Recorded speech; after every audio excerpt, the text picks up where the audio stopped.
Do you wave your terrible towel when Renegade plays? Reach for a tasty cake when JJ shouts, "He scores!" Does the sound of an F1 engine make your heart race? Doing push-ups with a Nittany Lion after a TD? Then lend us an ear, and we will share the exhilaration of Steelers football, the excitement of Flyers hockey, the nail-biting finishes of F1, and the pride when we yell, "We are Penn State." Welcome to the SteelFlyers show, the strangest combination of sports fandom since pineapple was put on pizza. Carpe diem, it's your host, SteelFlyers. Thank you, that is a delightful co-host, Ronies. After the bye week, Steelers versus Saints. Penn State goes into windy Indy and gets the win. The Flyers are at 7-4-2 after the first 13 games. Phantoms could use a spark this weekend to get to 500. And folks, we got to say thank you very much for hopping on and joining us and for tuning in. Really appreciate it. Thank you to all of you guys out there for yes, we thank you very much. Support, very much so. We got a lot to get into, so we're going to get into it. And I got to tell you something here. Man, we've had a bit of a little bit of a breather. Yeah. It was right? Nice. It was very nice this week. Right, there was some ups and downs. The Flyers played a good game and then a not so good game, and there was no Steelers game. Yeah, right. So that it was like stress free almost. Almost. Except they keep talking about how we're just we're gonna make it. We're gonna be great. And I don't see it. Well, all right. So let's do that, shall we? Let's get into what's going on here. This is Pittsburgh Steelers now coming off the bye week and going up against the Saints. And I got to tell you something here.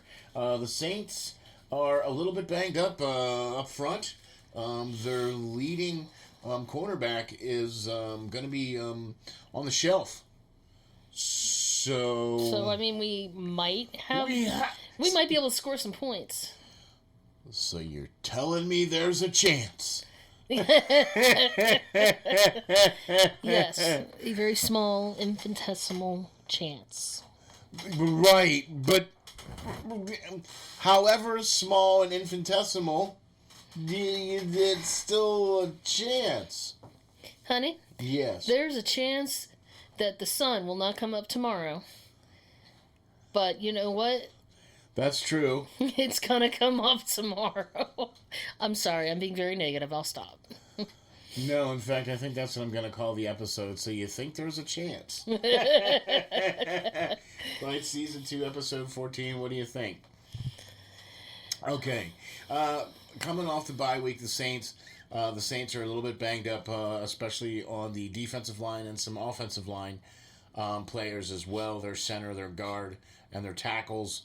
One of them had limited practice. The other ones did not practice.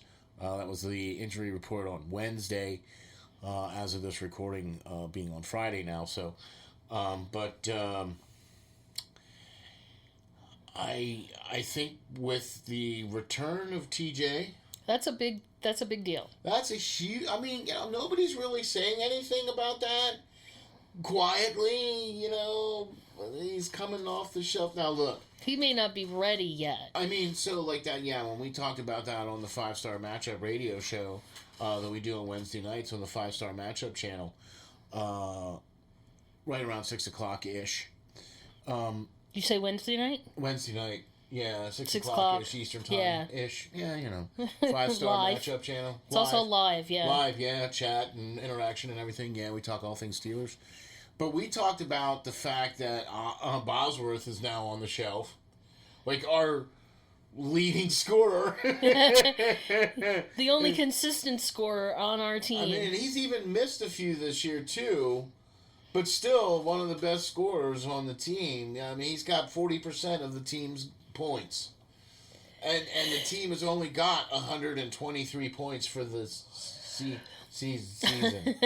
We're 10 games in, and we're at 123 points. You guys do the math, right? That's not hard math to do, right? You just move a decimal point over Woo. Anyway, so I really think that with the Saints being banged up, the Steelers with a long rest. So is Boswell out the rest of the season? Huh? Boz is out? Well, let's just say he was placed on injured reserve. So that's easily at least the next who knows however many weeks it's going to be for him. I have no idea what his deal is going to be. I don't know. I mean, so that's the other thing too, you know. That was kind of like my thing. Welcome back, TJ. So long, Boz. Yeah. You know, it's like, all right, we get one guy back, and then we lose a guy, and it's like, all right, Yay. yay, yeah, exactly. You kind of get that half-hearted yay.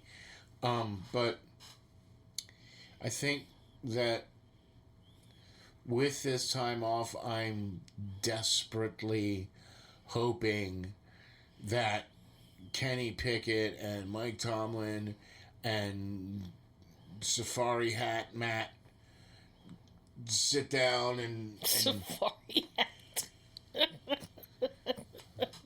It took me a minute to figure out who you were talking about. Sit down and have like this mind meld and would you want a coming mind of the ways with these No, stop. Because really, do you want Kenny Pickett to mind meld with Matt Canada? I mean, why ruin him like that? Well, he's already anyway. There's still hope for Pickett. He hasn't completely been corrupted yet. Okay. So we even addressed that too.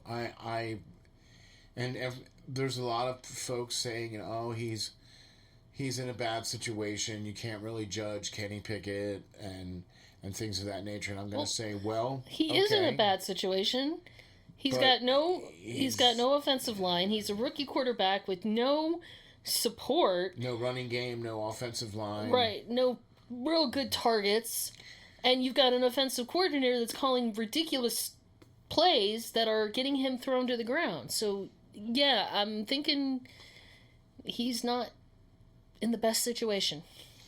Right, which is why I said I can't really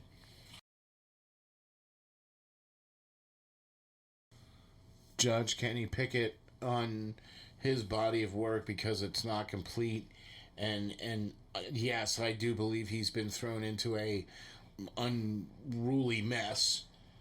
Okay, seriously, but I haven't seen him really try to be better, to try to make better decisions, to try to spend more time in the playbook or...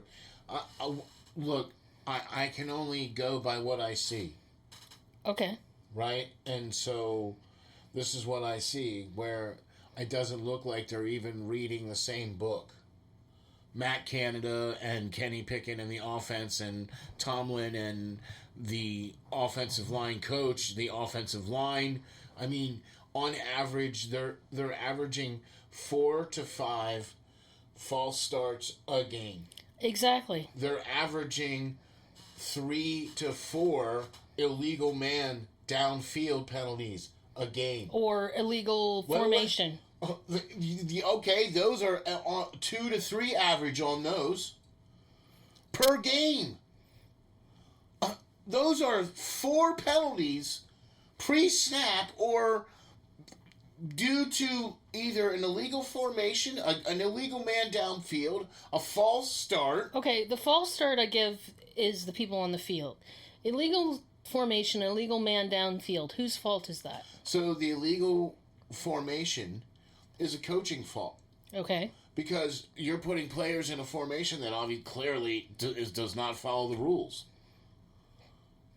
Well, you have to have so many guys on the line. You can only have so many receivers in a bunch or whatever the case is. And when you're not following that rule and you're constantly getting called on that penalty, they don't get it. So I know. The illegal man downfield is offensive lineman coach's fault and offensive coordinator's fault because as an offensive lineman, you're supposed to be taught how to, you hold and hold until you see the ball downfield. Right. What are you doing running upfield? What are you doing? I don't get it. It's communications and just... It's a mess. Like you said, it's an unholy mess. Okay, I'm going to go way back here and date everything.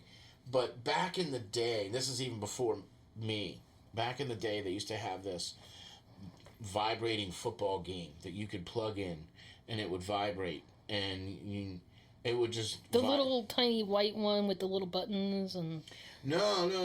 It was this metal thing and you put... These little plastic guys with little rubber bottoms, and they would just vibrate all on the field, and that's how the thing would play. That's kind of what the Steelers remind me of. It just vibrates out, and nothing really happens, and it just... And there's no order or... Right. There's no ways or means or anything. It's just all just randomly... Exactly, You're right. Okay. I can see that. Right? Okay, so that's kind of what the Steelers are. Right? Because... You look at Najee Harris, gets the football, and takes 3 steps and runs into the back of his offensive lineman. Well, I mean, Jerome Bettis wasn't exactly the most nimble of running backs, and he was able to see the holes. I mean, you look at what Jalen has been able to do, and he's a north-south guy. He's able to see the holes. However few and far they are apart, or in between, or whatever. See, the thing that's frustrating about Kenny Pickett in this whole situation is there's brief, very, very brief flashes of what could be. Like every once in a while, there's a really good play, and it's either spoiled by a penalty, or it's, it's the one play, and then the next 3 are crap. That's what's so frustrating is it could happen. Yeah. No, I'll tell you what's frustrating. Look, this is what I'm going to tell you here, folks. This is how awesome Ronis is. In the last game that the Steelers had against the Eagles, was the last game before the bye, called the first, 9 plays. Well, no, I just called the first sequence. No, you called the first 3 sequences. Okay. Plays. First 3 sequences. What I'm talking about is the first 3 possessions of the Steelers. She called them. I was like, yeah, more than likely. Like, if somebody would just say, here, would you bet against that? No. like, I would take what you said all day long, and I would give up the points to take that all day long. If I can figure that out, come on. The Steelers are the lowest team on the poll when it comes to 3 and outs. They're the lowest team on the poll when it comes to scoring first quarter points. They're the highest on 3 and out. They make more 3 and outs than anybody else. Right. Yes, so they're on the top of that poll, not the lowest. Oh, I'm sorry. Yeah, all right. The Steelers have the lowest amount, or they have the highest amount of 3 and outs. There you go. There you go. I'm sorry, I said that incorrectly. They had the highest amount of 3 and outs, and have scored the least amount of points in not only the first quarter but the first half. But I think they're on the verge, or they're in that bottom 5 of amount of points they've even scored for the whole year. Well, I mean, we've only scored about 150 points in 13 games. I mean, that's barely 10 points. I mean, that's a little more than 10 points a game. It's like 12 or something. 15 points a game. Oh, man, that's just not going to win you a lot of games, guys. Not when you're playing teams that are, undefeated and... I mean, it's not like, okay, the Jets are a pretty good team. Okay, the Buccaneers are a pretty good team. We did beat them, though, but I don't think we beat them. They beat themselves. Okay, what I mean to say is that the Buccaneers were not quite what they thought they were. Okay, the fact that they lost to us, so they clearly are not quite what they thought they were. That had a sting for Tom Brady, man. It did, and I'm glad. We could have won the Jets game. We didn't. We could have won maybe the Patriots game. We didn't win that one either. You know what I mean? There were some games that we could have won, but we didn't. Right. So it's like, okay. Is this going to be the first losing season? I think it needs to be. Honestly. I think people need to stop looking at Mike Tomlin going, well, he's never had a losing season. Yes, because he had a really good quarterback. A Hall of Fame quarterback. Probably a first ballot Hall of Fame quarterback. And so, he kind of carried the team on his back as long as he could, and then he couldn't anymore. You know what I mean? Yeah, physically he couldn't do it. And so it's like people are getting to see the real Tomlin and the real Canada. They can't blame it on Ben anymore. So, it's just Ben. He's just old. No, it was never okay. Yeah, it was Ben getting old, but I think a lot of it is just. You're hearing this, folks, right? Like, there's no hand in her back. She's not reading this from anything. This is observation, man. Okay, this is what it's coming to here. This is what I'm trying to say. I mean, dude, I think there needs to be a new message and a new voice in Pittsburgh, and I think that's the only way that the next Lombardi is gonna cross through the doors. I think it's going to be a long time. It might be a long time, but I think that there's going to have to be the winds of change are going to have to drastically blow through before any of those kinds of talks are going to be any of those kind of talks about Super Bowls and trophies and things like that. I understand the Rooney's desire to be loyal and to not jump on hey, you lost a couple games, we're getting rid of you. They're not like that. They really aren't. Right. They're willing to give you a chance to work things out, but... So here's how this is going to probably play out. Mike Tomlin is signed until the end of next season. So we have him for at least one more year. After this season, he's only on the books for one more. Okay. Right, so the end of 2022, right, and then 2023... And then at the end of 2023, that's it. If he doesn't get an extension this summer...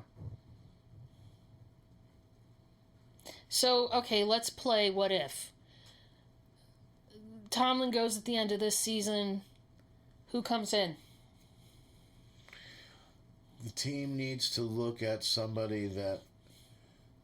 Like they did when they brought in Chuck Noll. They have to look at somebody like they did when they brought in Bill Cowher. They have to look at somebody like they did when they brought in Mike Tomlin. They have to find that guy. What's the quality? What's the number one quality they need?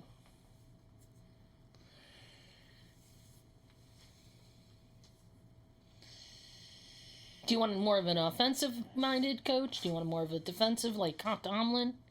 What do you think would... I want... win. I want playing meaningful football in late December. I want divisional championships, banners hanging in the rafters. I understand what you want. How are we going to get there? Not on the current path. Right. Yep. And too much has to change in order to get to the right path. Too many, because this is what's messed up. There's this huge coaching change that happened this past summer. Right. This past off season, right? They brought in a whole new defensive coordinator. This is Matt Canada's second year full time as the head guy. They brought in Flores. They brought in Austin for the defensive coordinator. They changed some of the defensive positional coaches, right? Things of that nature, and made some coaching changes, right? So it just doesn't seem like the coaches are putting the players or taking advantage of the current talent pool on the team to put them in successful situations. Right. I agree. That's part of the problem. They're not setting him up for success by giving him the same 4 plays over and over again when the other team knows exactly what they're going to do. You know, it used to be a time when it didn't matter if the other team knew that you were going to be running, 32 toss power I. Right, because your offensive line could deal with it. And your running back and your lead blocker could open a hole, and it didn't matter. It's like the other team couldn't stop you. Even if they knew it was coming, they still couldn't stop you. Right. There is no Pittsburgh Steelers like that right now. No. Until we get to that point again, until we are playing meaningful football in December, and until we start hanging divisional championships and going to AFC championship games on a regular basis, to me, that's winning football. Okay, I don't really give a snot about how many 8-8 seasons you've got. Right. And the fact that you don't want to call that a losing season, well, that's not a winning season either. Nope. So as far as I'm concerned, if you're not winning the division, you're not winning a season. Or you're not making it to the playoffs. You're not getting a deep dive into the playoffs. That to me is a losing season as far as I'm concerned. Right. Okay, you're talking from somebody who's seen Bubby Brister and Cliff Stout and Tommy Maddox and Neil you've lived O'Donnell. through some stuff, man. Okay. You weren't there, man. You don't know. Yeah, right. Exactly. Oh my gosh, I can't believe you went there. What a great throwback. Thank you. That was awesome. Okay, so let's hop on the Good. So let's hop on the turnpike and head east. Oh wait, southeast. Yes. It's like towards Philly, the other end of the state. Correct. It's going to take the better part of the day, right, to go from... Oh yeah. From Pittsburgh to Philly, it's going to take at least a day. It's like a 7-hour drive. No, I mean on the train. Oh, on the train. Oh, drive it. No. Okay, I know that, but you said we were getting on the train. I was kidding. To head onto the turnpike. Anyway, so you're talking about them Cooperalls. No. Yeah, from the Flyers. Okay. Right? On throwback night, they wore the Cooperalls. Is that what those were called? Yes. Okay. Right, those, like, sweatpants. Ugh. Right? Now, the jerseys and uniforms are hot! Yeah, you really like those, don't you? Oh, that's in fuego! Yeah, I really like them. Yeah, hint, hint, wink, wink, nudge, nudge. The only problem is... You can't get it without a name. Can't get one without a name on it, and... Frankly, I don't want one of the names on it. I want my name on it. Well, sorry. Because I'm never going to retire. I'm never going to be, anyway. All right. So, speaking of the orange and black, we went from black and gold to orange and black, right? Right. We took the orange line? Sure we did. We took the Keystone line. To the orange line? Yeah. Okay. No, see, the orange line is what they used to I know. call it. And anyway, so on Broad Street, there's a cool little spot where the Philadelphia Flyer hockey team plays. And they were playing against some teams, and so the St. Louis game was really good. Yeah, they did a great job. Great job with that, man. That's when they wear the Cooperalls, and they played. That was like, all right, can we have more of that, please? Right. Okay, and we actually got a win for Sanders. The fact that it took 9 games for him to get his first win,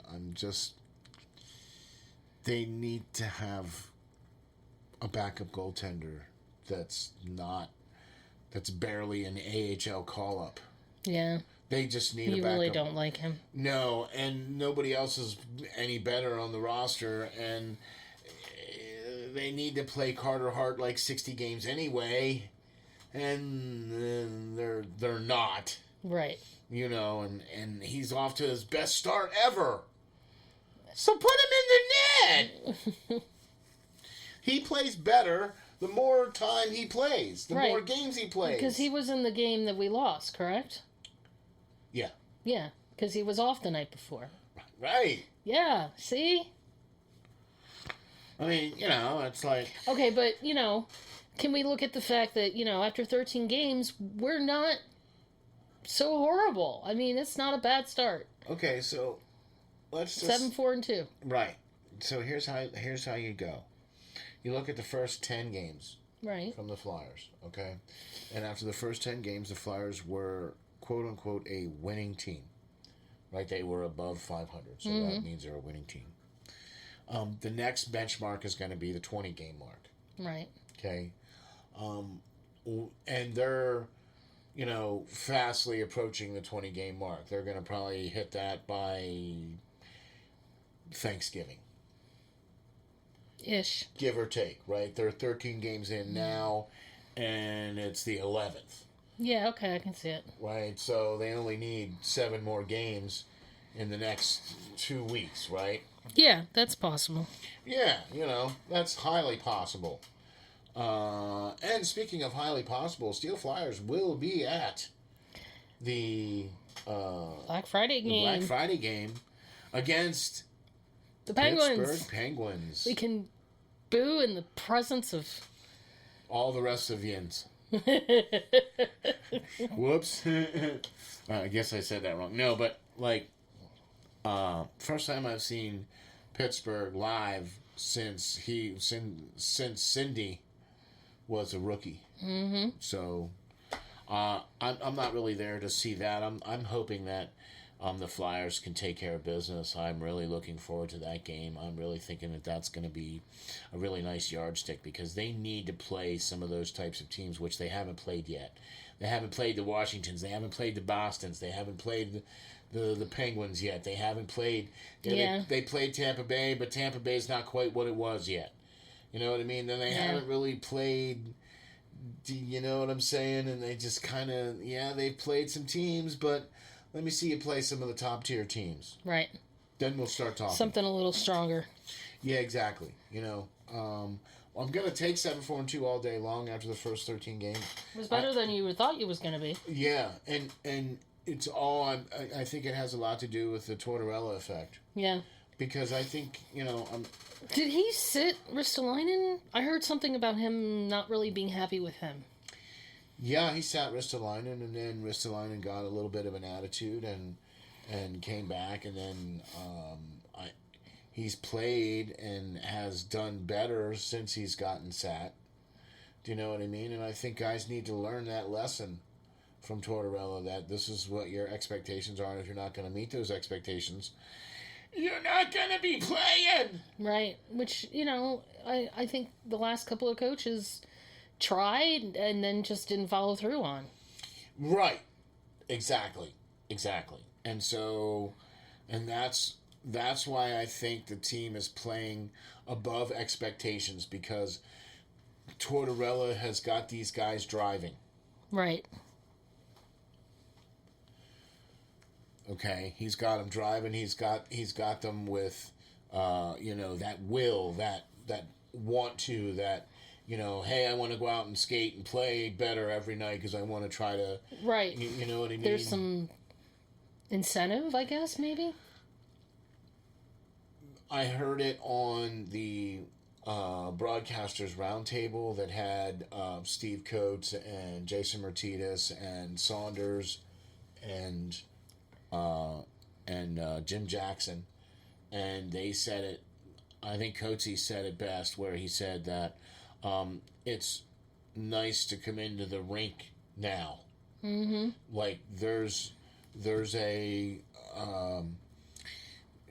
you want to see the team play. You want to see you want to see them do good, and you want to see them play the next game. Right. Because it's actually entertaining to watch. Do you know what I mean? Yeah, I understand. So, you don't automatically assume they're gonna, they're gonna automatically lose. Right. Walking in the building, you know. There's a gleam, man. A gleam. A brief little flame. Just a teensy weensy little tiny whining little itty bitty. Anyway, but hey, I'll take that all day long, and at least that makes you want to tune in. That makes you want to. I mean, I love listening to Jim Jackson. I love listening to Keith Jones. Man, those guys are the best, and so love listening to those guys. And I would much rather listen to those guys or John from Off the Wall Hockey. There you go. Long. So I have to say this that. I believe we mentioned that Carter Hart looks the best he's ever looked, starting coming out of the season.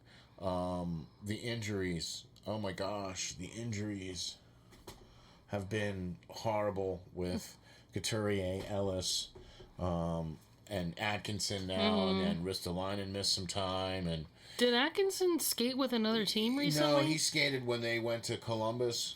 Oh, right. Okay. But he wasn't in the lineup. Right. So I'm assuming that if he's traveling with the team, there's a chance. And he's skating with the team, so you think there's a chance, huh? Maybe. That he might play sooner rather than later. Wouldn't that be a nice little shot in the arm for the Flyers? Holy crap. We'll take that. I'm liking the way the new players, a la Sedlak, coming in and playing, just slotting right in and fitting in and playing well and being. I mean, Tortorella knew exactly what the kind of player he was going to be, and he's slotted right in and has played really well. Has been a good contributor. Has been on the forecheck. Has done defensively responsible. I mean, okay, I like it. Yay, give me more. But it's a waiver wire guy. So what does that mean? Well, that means we're kind of relegated to those guys because Uncle Chuck has decided to spend and on ridiculous contracts with no movement clauses for the next umpteen years. Like, dude, didn't you just get out of that mess from somebody else? So that's the thing, man. He's going to leave this horrible mess for the next guy to come in. More than likely going to be Danny Briere. As the next general manager of the Philadelphia Flyers, is going to have to deal with this mess of, the Minnesota Wild 2.0. Yeah. All right, thanks for all the no trade clauses for the next till 2030.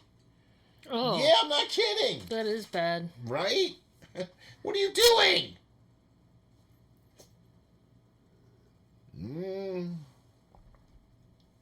What are we going to do? Well, we got to suffer through, I guess. Right, we're going to be relegated to getting waiver wire guys to fill up our roster at the end of the season every year. Because we're going to be just good enough to get pick number 15. Right. Yeah, okay, what? Come on.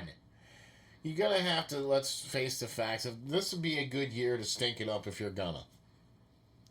I mean, work out some kinks, get some players on the program. You know what I mean? Time to bring in the youth and let the kids play and let Tortorella develop the kids and let them lose together, because when they lose together, guess what? They want to win together. They'll want to win together, right? And I, all right, hey, what can I say? I'm droning on and I'm droning on. So I'm liking what I'm seeing out of the Flyers. I don't think it's sustainable because they are outshot some nights 3-4 shots to 1. Yeah. And yeah, but traditionally, them being outshot doesn't necessarily mean they're not going to win. Okay, that's true, and they haven't followed with the tradition of letting in the first goal or scoring the first goal. It doesn't really matter.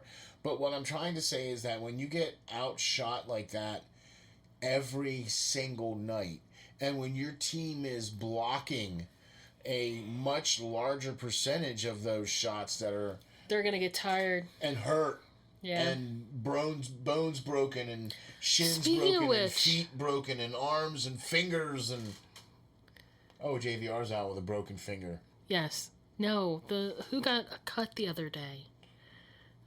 Evander Kane? Yeah. Yeah, that was kind of scary, right? Yeah, that was bad. I mean, that's what happens when you play hockey. I've seen guys get cut on their neck by skates. Yeah. Oh, that's even scarier. Because it's their neck. Right. Like, you never think, oh, yeah, my wrist, no big deal. Right? But, yeah, that's a big deal. Right? Especially when you get sliced open by a freaking skate or whatever. Ugh. Right? But I've seen guys get it, like, right up in through here with the skate, like, right across the neck. I mean, that's just... When they're holding the towel up against the guy, and you can see it squirting. Okay, wait, no, stop. Anyway, I mean, you got to get things taken care of, so... all right. Excited to see what's going to happen here with the Flyers. They got a tough weekend ahead with some tough games coming up here. Ottawa on Saturday. That's going to be some interesting sledding. They beat Ottawa the first time, even though Giroux did score 2 minutes and 44 seconds into the game. But this is going to be Giroux's return to Philly. That'll be interesting. So, yeah, I think that's going to be interesting as well, too. And I don't know. We'll see if the Flyers can win that one. We'll see. I mean, they've had a couple nights off, so at least Carter Hart should be rested up and feeling better, because I think he was still sick when they played the last game against Columbus. I think he was still... Because he had sat out the night before because of the flu or whatever, being sick, and then came back and played that Columbus Blue Jackets game the following night, right, after not being out, so I think he was probably he probably should have sat that game, Yeah.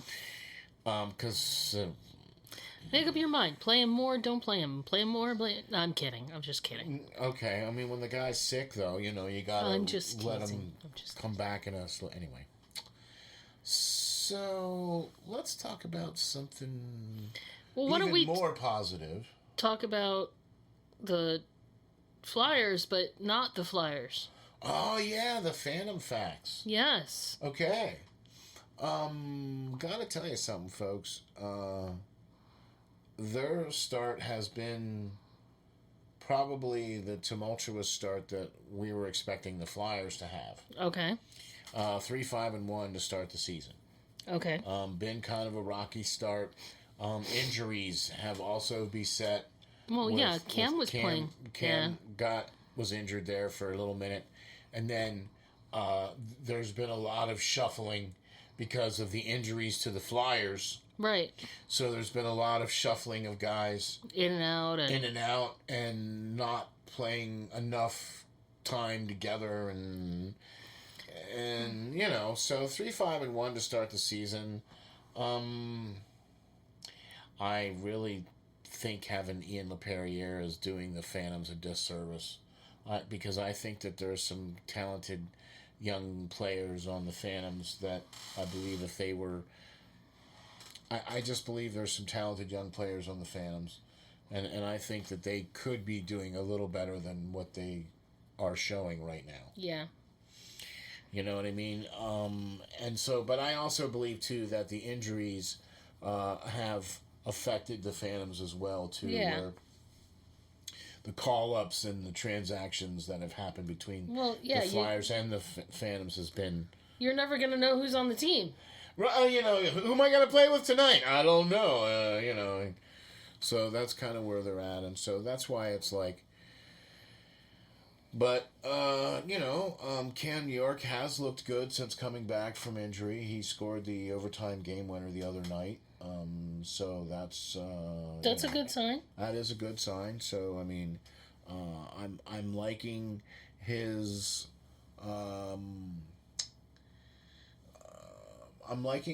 fight back. Yeah.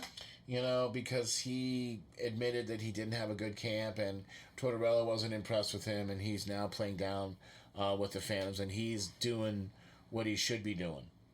Playing top minutes, playing in all situations, and things of that nature. Another thing that Tortorella's not just keeping you in the lineup because you're supposed to be good. If you're not showing him what he wants to see, he's making changes. He's making guys accountable. Right. And that is pretty refreshing. And so, but, and actually the Phantoms, as of right now, were, at the end of the first, they were up on the Thunderbirds, 1-0. So I'd have to check back on the score on that. Yeah, but I mean, hey. All good things, I like I said, I think there's some talent on the Phantoms, and can't wait to see some games this year. Really looking forward to that. Yeah. Being able to check out some of these guys in close in person. Speaking of checking out some cool things, how about this, man? Prospect Watch. It is a podcast that is done with Lance Green and SteelFlyers, myself, and we talk to the young up-and-coming talent. They may not be household names yet, but they soon will be. We talk to these young players that are prospects in the making, household names in the making. I mean, it's a really great showcase for this young talent. And you've had some age range in there. You've had 16 to 20. 20, yeah. Something. Mm-hmm. Yep, 20. We've had some really great players on already. You got to go check that out, Prospect Watch. You can check that out on the web as well, too. That's steelflyers.com/links/Prospect Watch. Or just click on Prospect Watch. Or, yeah, you can just go to... it's also out on all of your podcasting platforms. So you can hear Podcast Watch, or Prospect Watch, Podcast Watch. You can go to all of the podcasting platforms and type in Prospect Watch and check that out, man, for sure. It's on YouTube? It's on YouTube. It's on Spreaker. It's on Spotify. It's on iHeart. It's on Google. It's on Amazon. It's on Spotify. It's on... You said that. Yeah, so I mean, go check it out, man. It's a really cool show. We've had some really awesome players on, and I think you guys would be really interested in, if you're down with prospects, go check that out for sure. And so, how about some good news? So let's head west. No, just straight north. Straight north? And yeah, a little bit west. Northwest. A little bit west. Yeah. To the third largest city in Pennsylvania. Every other Saturday in the fall. Except they weren't there this last game. Right. But Penn State, after being utterly